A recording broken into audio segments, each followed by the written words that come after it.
Hello friends, welcome to our channel. இன்றைக்கி என்ன பார்க்க போகிறோம் அப்படின்னு பார்த்தீங்கன்னா, ட்ரெண்டிங் மாடலில் இருக்கக்கூடிய ஒரு பஃப் ஸ்லீவ் டிசைன் தான் வந்து பார்க்க போகிறோம். அதுக்கு முன்னாடி நீங்கள் நம்ம சேனலில் வந்து ஃபஸ்ட் டைம் பார்க்குறீங்க அப்படின்னா மறக்காமல் வந்து சப்ஸ்கிரைப் பண்ணி சப்போர்ட் பண்ணுங்கள்.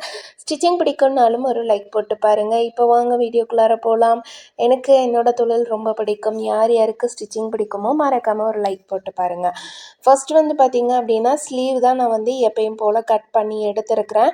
இந்த ஸ்லீவ் வந்து பார்த்திங்க அப்படின்னா நம்ம வந்து நார்மலாக எப்பயும் போல் மெயின் கிளாத் வச்சு தைச்சி திருப்புவோம் பார்த்திங்களா, அந்த மாதிரி தைச்சி திருப்பி விட்டுடலாம். இதுக்கு வந்து பார்த்திங்க அப்படின்னா நமக்கு எக்ஸ்ட்ராவாக இன்னும் கிளாத் வந்து தேவைப்படும் இந்த டிசைனுக்கு. இப்போ நார்மலாக நம்ம எப்படி வந்து கை ரெடி பண்ணுறோமோ அந்த மாதிரி கை ரெடி பண்ணிவிட்டு அதுக்கப்புறமேல இது மேலே நம்ம வந்து டிசைன் பண்ண போகிறோம். இதோட டிசைன் வந்து பார்த்திங்க அப்படின்னா கஸ்டமரே சூஸ் பண்ணிட்டாங்க. பேக் நெக்குக்கு எனக்கு வெறும் பாக்கழுத்து வச்சு நாட் வச்சுருங்க, ஸ்லீவ் மட்டும் இந்த டிசைனில் வந்து வச்சுருங்க அப்படின்னு சொல்லி கஸ்டமர் கேட்ட மாதிரியே நம்ம வந்து ஸ்லீவ் டிசைனையும் வந்து வச்சாச்சு. ஆக்சுவலி பார்த்திங்க அப்படின்னா இது நான் வந்து ஃபஸ்ட் டைம் தான் வந்து இந்த டிசைன் வந்து ஸ்டிச் பண்ணுறேன். அதனால் வந்து பார்த்திங்க அப்படின்னா ஒரு செப்ரேட்டாக ஒரு கிளாத்தில் வந்து ஸ்டிச் பண்ணி பார்த்துட்டு கரெக்டாக வருதா, ஃபினிஷிங் நல்லா இருக்கா அப்படிங்கிறத செக் பண்ணி பார்த்துட்டு தான் நான் வந்து திரும்ப மெயின் கிளாத்லேயே வந்து நான் வந்து கட் பண்ணுறேன். நீங்கள் புதுசாக எந்த ஒரு டிசைன் வந்து ட்ரை பண்ணுறீங்க அப்படின்னாலுமே வந்து நீங்கள் வந்து ஒரு தடவை வந்து செப்ரேட்டாக வேறு ஒரு கிளாத்தில் ட்ரை பண்ணி பார்த்துட்டு அதுக்கப்புறமே வந்து மெயின் கிளாத்தில் வந்து நீங்கள் ட்ரை பண்ணுங்கள். இப்போ நான் இந்த கிளாத்து தான் வந்து தனியாக டிசைனுக்காக எடுத்து வச்சுருக்கிறேன். இதோட நீளம் வந்து பார்த்திங்க அப்படின்னா எனக்கு 13 இன்ச் வருது. 14 இன்ச் வந்தால் கூட நீங்கள் வந்து வச்சுக்கோங்க. ஆனால் கிளாத்தில் எனக்கு 13 இன்ச் தான் வந்தது. இதை 2ஆக ஃபோல்டு பண்ணியிருக்கேன். இதை 2ஆக ஃபோல்டு பண்ணிவிட்டு இப்போ கீழே இறக்கம் வந்து பார்த்திங்க அப்படின்னா அகலம் வந்து 7 இன்ச் வச்சுருக்கேன். அதே மாதிரி மேலே அகலம் வந்து பார்த்திங்க அப்படின்னா 3.5 இன்ச் வந்து வச்சுருக்கிறேன். அப்படியே பாதிக்கு பாதி. இந்த இதோட நீளம் 13 இன்ச்சு, கீழ் பாட்டத்தோட அகலம் வந்து பார்த்திங்க அப்படின்னா 7.5 இன்ச்சு. டபுளாக ஃபோல்டு பண்ணியிருக்கும் போது ஓகேங்களா, 7 இன்ச்சு. அதுவே மேலே பார்த்திங்க அப்படின்னா 3.5 இன்ச்சு. அந்த 7ல் பாதி 3.5 இன்ச்சு ஓகேங்களா. இப்போ இந்த கீழே பாட்டத்தில் நமக்கு பிசுறு தெரியாமல் இருக்கணும் அப்படிங்கிறதுக்காக ஒரு லைனு நான் வந்து மேல் பக்கமாக மடித்து தைக்கிறேன். ஏன்னா இது மேலே லேஸ் வைக்க போகிறோம் அப்படிங்கிறதுனால.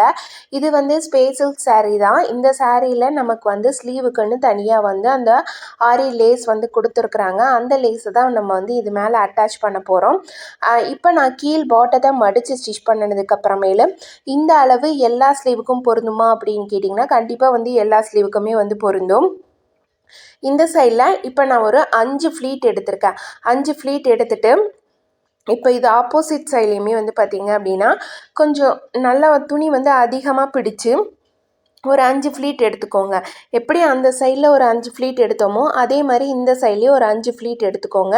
எடுத்தாச்சு. அடுத்தது வந்து பார்த்திங்க அப்படின்னா நமக்கு இந்த மாதிரி தான் வந்து இதோட ஷேப் வந்து வரும். இதுக்கப்புறம் வந்து பார்த்திங்க அப்படின்னா நம்ம அப்படியே ஸ்லீவில் வச்சு ஸ்டிச் பண்ணும்போது நம்ம இதை வந்து கரெக்டாக கொண்டு வந்துக்கலாம். இப்போ பாருங்கள், இப்போ இதுதான் வந்து நான் ஸ்லீவில் வந்து பார்த்திங்க அப்படின்னா ஃபஸ்ட்டு 2 இன்ச்சுக்கு ஒரு மார்க்கும் 3 இன்ச்சுக்கு ஒரு மார்க்கும் மொத்தமாக ஒரு சென்டர் பாயிண்ட்லேருந்து 5 இன்ச்சுக்கு ஒரு மார்க்கும் இந்த சைட்லேருந்து 5 இன்ச்சுக்கு ஒரு மார்க்கும் வந்து பண்ணியிருக்கிறேன். இப்போ இதோட சென்டரை வந்து கரெக்டாக பார்த்துட்டு சென்டர்லேருந்து வந்து பார்த்திங்க அப்படின்னா நம்ம அந்த முடிகிற இடம் தான் வந்து முடிகிற இடத்துக்காக தான் வந்து 5 இன்ச்சுக்காக மார்க் பண்ணியிருக்கிறோம். ஏன்னா அதை தாண்டி நம்ம வந்து கொண்டு போகிறோம் அப்படிங்கிறப்ப நமக்கு அது ரொம்ப வந்து கீழால் போயிடும். அதுக்காக தான். அதுக்குள்ளே முடிகிற மாதிரி எக்ஸ்ட்ரா வேணும்னா இன்னும் 1 or 2 ஃப்ளீட்டர் கூட நம்ம வந்து இதில் எடுத்துக்கலாம். அடுத்து வந்து பார்த்திங்க அப்படின்னா அதே மாதிரியே எப்படி வந்து ஒரு சைடு ஸ்டிச் பண்ணமோ இன்னொரு சைடும் வந்து நம்ம வந்து ஸ்டிச் பண்ணிக்கிறோம். இப்போ பாருங்கள், இந்த இடத்துலையும் வந்து ஒரே ஒரு ஃப்ளீட் மட்டும் எக்ஸ்ட்ராவாக எடுக்க வேண்டியது இருந்தது. நான் வந்து அதை எடுத்துகிட்டு சரியாக வந்து அந்த 5 இன்ச்சில் முடிகிற மாதிரி நான் வந்து ஃபுல்லாக அப்படியே ஸ்டிச்சஸ் போட்டுட்டு இப்போ எக்ஸ்ட்ரா இருக்கிற கிளாத்தெல்லாம் நம்ம வந்து கட் பண்ணி விட்டுறலாம். இது அகலமாக போக போக நமக்கு அந்த சுருக்கம் வர்றது வந்து பார்த்திங்க அப்படின்னா ரொம்ப தள்ளி தள்ளி வந்துடும். அதுக்காக தான் இந்த மாதிரி நமக்கு வந்து வரும். வச்சு பார்த்திங்கனாவே வந்து தெரியும். இப்போ இந்த இடத்துல வந்து பார்த்திங்க அப்படின்னா நம்ம வந்து இந்த ப்ளவுஸ்லேருந்து நமக்கு கொடுத்துருக்குறாங்க இல்லைங்களா ஸ்லீவுக்கு அந்த ஸ்டோன் லேஸு அதை வந்து நம்ம ஆரி லேஸை நான் வந்து க்ளூ கம் போட்டு தான் வந்து ஒட்டுறேன். ஒட்டிட்டு நம்ம வந்து அப்படியே விட்டுறலாம். வேறு எதுவும் பண்ண தேவையில்லை. கம் போட்டு நான் ஃபுல்லாக வந்து அப்படியே ஒட்டிக்கிறேன். ஒரு 5 நிமிஷத்தில் வந்து அது நமக்கு நல்லாவே ட்ரை ஆயிரும். இதே மாதிரி தான் இன்னொரு கிளாத்தும் இருக்குது. அந்த கிளாத்துலேயும் நம்ம அதே மாதிரியே வந்து ஒட்டிக்கலாம். ஏன்னா நமக்கு ஸ்லீவுக்கு நேராக வந்து பார்த்திங்க அப்படின்னா கரெக்டாக வந்து அந்த ஸ்டோன் லேஸ் வந்து வராது அப்படிங்கிறதுனால நான் ஃபஸ்ட்டே வந்து ப்ளவுஸில் ஸ்லீவ் நம்ம வந்து ப்ளவுஸுக்கு கட் பண்ணும்போது அந்த ஸ்லீவை வந்து தனியாக பிரித்து இந்த ஸ்டோன் வர லேஸை மட்டும் தனியாக பிரித்து எடுத்துட்டேன். நம்ம இந்த மாதிரி கடைசியாக ஒட்டிக்கலாம் அப்படிங்கிறதுக்காக. இதுலேயுமே வந்து பார்த்திங்க அப்படின்னா கொஞ்சம் வந்து பத்தாம தான் இருந்தது. கொஞ்சம் ஜாயின் போட்டு தான் வந்து அப்ளை பண்ணுற மாதிரி இருந்தது அந்த டிசைனுக்கு. அது வந்து சாரியில் உள்ளே வருது இல்லைங்களா கிளாத்து, அந்த ஸ்டோன் லேஸ் ஸ்டார்ட் பண்ணுறாங்க இல்லைங்களா, அந்த இடத்துல இருந்து கொஞ்சமாக வந்து நான் எடுத்துக்கிட்டேன். கட் பண்ணி எடுத்துகிட்டு இந்த டிசைனுக்கு வந்து ஃபுல்லாகவே வந்து வச்சுட்டேன். இன்னொரு ஸ்லீவுக்கும் பார்த்திங்க அப்படின்னா ஒரு ஸ்லீவில் ஃபுல்லாக வந்து கொடுத்த வரையும் வச்சுட்டு மீதியை கட் பண்ணி எடுத்துட்டேன். இன்னொரு ஸ்லீவுக்கு பார்த்திங்க அப்படின்னா ஃபுல்லாக கட் பண்ணி வச்சதுக்கப்புறம் இன்னும் கொஞ்சம் பத்தாததை சாரியில் உள் பக்கத்தில் நமக்கு வந்து கீழே பாட்டத்துலேருந்து கொடுப்பாங்க இல்லைங்களா, அந்த ஸ்டார்டிங் பிளேஸில் கொஞ்சமாக வந்து தேவையான அளவுக்கு கட் பண்ணி எடுத்துக்கிட்டேன். அவ்வளோதான் ஃப்ரெண்ட்ஸ். ரொம்ப ஈஸியாக பார்த்திங்க அப்படின்னா ட்ரெண்டிங் மாடலில் இருக்கக்கூடிய பஃப் ஸ்லீவ் வந்து நம்ம வந்து ஸ்டிச் பண்ணிடலாம். இதோட மெஷர்மெண்ட் வந்து அதிகமாக எதுவுமே கிடையாது. நீங்கள் வந்து ஒரு 14 இன்ச்சுக்கு வந்து மார்க் பண்ணிக்கோங்க. எனக்கு 13 இன்ச்சு தான் வந்து கிளாத்தே இருந்தது. அதனால தான் இதோட கீழே அகலம் வந்து 7 இன்ச்சு, மேலே அகலம் வந்து 3.5 இன்ச்சு இப்படி கொடுத்துட்டு நம்ம ஒரு கிராஸாக கட் பண்ணி எடுக்கிறோம். கிராஸாக கட் பண்ணி எடுத்துட்டு கீழே பாட்டத்தில் பிசுறு இல்லாமல் ஃபஸ்ட்டு மடித்து தைச்சிக்கலாம். இல்லை நமக்கு இந்த மாதிரி ஸ்டோன் லேஸு இந்த மாதிரி ஏதாவது வைக்கிறனாலும் அது மேலேயே வந்து அரேஞ்ச் பண்ணி நம்ம வந்து வச்சுக்கலாம். வச்சதுக்கப்புறமே வந்து பார்த்திங்க அப்படின்னா இதில் வந்து நம்ம குட்டி குட்டியாக ஃப்ளீட்ஸ் எடுக்கணும். குட்டி குட்டியாக இல்லை, கொஞ்சம் பெருசாக நீங்கள் வந்து ஒரு 5 ஃப்ளீட் 6 ஃப்ளீட் அந்த மாதிரி வந்து வர மாதிரி இந்த சைடில் எப்படி ஃப்ளீட் எடுக்கிறீங்களோ அதே மாதிரி இந்த சைட்லேயும் வந்து ஃப்ளீட் எடுக்கணும். ஃப்ளீட் எடுத்ததுக்கப்புறமேலு நம்ம வந்து அந்த சென்டர் பாயிண்ட் வந்து மார்க் பண்ணிவிட்டு ஸ்லீவில் பார்த்திங்க அப்படின்னா சென்டர் மார்க் பண்ணி அதை வந்து இதில் வச்சு அட்டாச் பண்ணணும். அவ்வளோதான். இப்போ பாருங்கள், நம்ம வந்து ஸ்லீவை இதில் வச்சு அட்டாச் பண்ணிடலாம். எப்பயும் போல் தான் நீங்கள் வந்து ஸ்லீவை அட்டாச் பண்ணிங்க அப்படின்னா கரெக்டாக இருக்கும். அதுக்கப்புறமே நம்ம வந்து சைட் ஜாயின் பண்ணுறப்ப பார்த்திங்க அப்படின்னா அந்த 2 பீஸ் மட்டும் நமக்கு தனியாக வந்துடும். நம்ம வந்து எப்பயும் போல் நார்மலாக ஸ்லீவு அப்படியே வந்து ஸ்லீவ்லேருந்து சைடு வரையும் வந்து தையல் போட்டு எடுத்துக்கலாம். பேக் நெக்குக்கு பார்த்திங்க அப்படின்னா கஸ்டமர் கழுத்து வச்சு நாட் மட்டும் வச்சிட சொல்லியிருந்தாங்க. அதனால் வந்து நெக் மட்டும் வச்சு நாட் மட்டும் வச்சு ரெடி பண்ணிட்டேன்.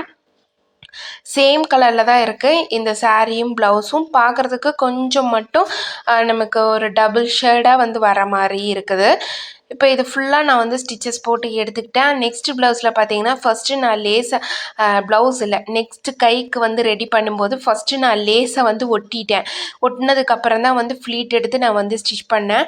இப்போ நம்ம இந்த மாதிரி வச்சோம் அப்படின்னா கரெக்டாக வருதா, ஃப்ளீட்ஸ் எல்லாம் அரேஞ்ச்மெண்ட் வருதா அப்படிங்கிறத இந்த மாதிரி செக் பண்ணி பார்த்துக்கோங்க. பாருங்கள் நமக்கு வந்து எவ்வளோ அழகாக வந்து வந்திருக்கு அப்படின்னு சொல்லி. இதுக்கு வாங்கின ஸ்டிச்சிங் ப்ரைஸ் அப்படின்னு பார்த்தீங்கன்னா டோட்டல் காஸ்ட் வந்து பார்த்திங்க அப்படின்னா 550 ருபீஸு. இதுக்கு எதுக்கு எவ்வளோ அப்படின்னு பார்த்தீங்கன்னா நமக்கு லைனிங் ப்ளவுஸ் ஸ்டிச் பண்ணுறதுக்கு 240 ப்ளஸ் அதோட வந்து பார்த்திங்கன்னா புடவை ஓர் அடித்து ஃபால்ஸ் வச்சு ஸ்டிச் பண்ணுறதுக்கு லைனிங்க்கு 50 ரூபா, புடவை ஓரம் ஃபால்ஸ் இது எல்லாத்துக்கும் சேர்த்து மொத்தமாக 380 ரூபா வந்து ஆகுது. அது கூட வந்து இன்னொரு ப்ளவுஸுக்கு ஒரு நாட்டு மட்டும் வைக்க சொல்லியிருந்தாங்க. அந்த ப்ளவுஸோட இன்னொரு ப்ளவுஸ் வந்து பார்த்திங்கன்னா இந்த நாட் வைக்கிறதுக்கு 20 ருபீஸு. நாட் வைக்கிறதுக்கு எப்பயுமே வந்து 20 ருபீஸ் வந்து சார்ஜ் பண்ணுறது. அதில் ஏதாவது எக்ஸ்ட்ராவாக டிசைன்ஸ் அந்த மாதிரி கேட்டாங்கன்னா அப்போ அதுக்கு தகுந்த மாதிரி வந்து நம்ம சார்ஜ் பண்ணிக்கலாம். அடுத்து வந்து பார்த்திங்க அப்படின்னா இந்த டிசைனுக்கு மட்டும் நான் வந்து 150 ருபீஸ் வந்து சார்ஜ் பண்ணியிருக்கிறேன். மொத்தமாக வந்து இதுக்கு 550 ருபீஸ் வந்து ஆகுது. பாருங்கள், இன்னொரு ஸ்லீவ் பக்கமும் வந்து நான் கரெக்டாக அந்த மாதிரி அரேஞ்ச் பண்ணிட்டேன். நமக்கு அந்த ஆரி ஒர்க் அந்த பீட்ஸ் இதெல்லாம் இருக்குது அப்படிங்கிறதுனால நீங்கள் வந்து ஸ்டிச் பண்ணும்போது பார்த்து கொஞ்சம் கவனமாக ஸ்டிச் பண்ணிங்க அப்படின்னா நமக்கு வந்து ஊசி உடையாமல் நம்ம வந்து ஸ்டிச் பண்ணிக்கலாம். பாருங்கள், ஃபுல்லாக வந்து நான் வந்து ஸ்டிச்சஸ் போட்டு எடுத்துட்டேன். அதே மாதிரியே வந்து பார்த்திங்க அப்படின்னா இன்னொரு சைடும் நான் வந்து ஸ்டிச் பண்ணி எடுத்துட்டேன். நீங்கள் வந்து ஸ்டிச் பண்ணும்போது செக் பண்ணிக்கோங்க, ஃப்ளீட்ஸ் எல்லாம் கரெக்டாக வருதா, நம்ம வச்சோம் அப்படின்னா வந்து அரேஞ்ச்மெண்ட்லாம் வந்து கரெக்டாக இருக்கா அப்படின்னு. ஏன்னா இந்த கிளாத் வந்து பார்த்திங்க அப்படின்னா நமக்கு அந்த அளவுக்கு வந்து ஃப்ளீட்ஸ் எடுக்கிறதுக்கோ இல்லை ஸ்டிச் பண்ணுறதுக்கோ ஒரு எப்படி சொல்கிறது க்ரிப்னஸ் இல்லை அப்படி சொல்கிறேன். கிளாத் வந்து அந்த அளவுக்கு நமக்கு வந்து ஸ்டிச் பண்ணுறதுக்கு கம்ஃபர்டபுளாக இருக்கிறது கிடையாது. அது ஒரு வலுவலுன்னு இருக்கிற கிளாத் மாதிரி தான் இருக்குது.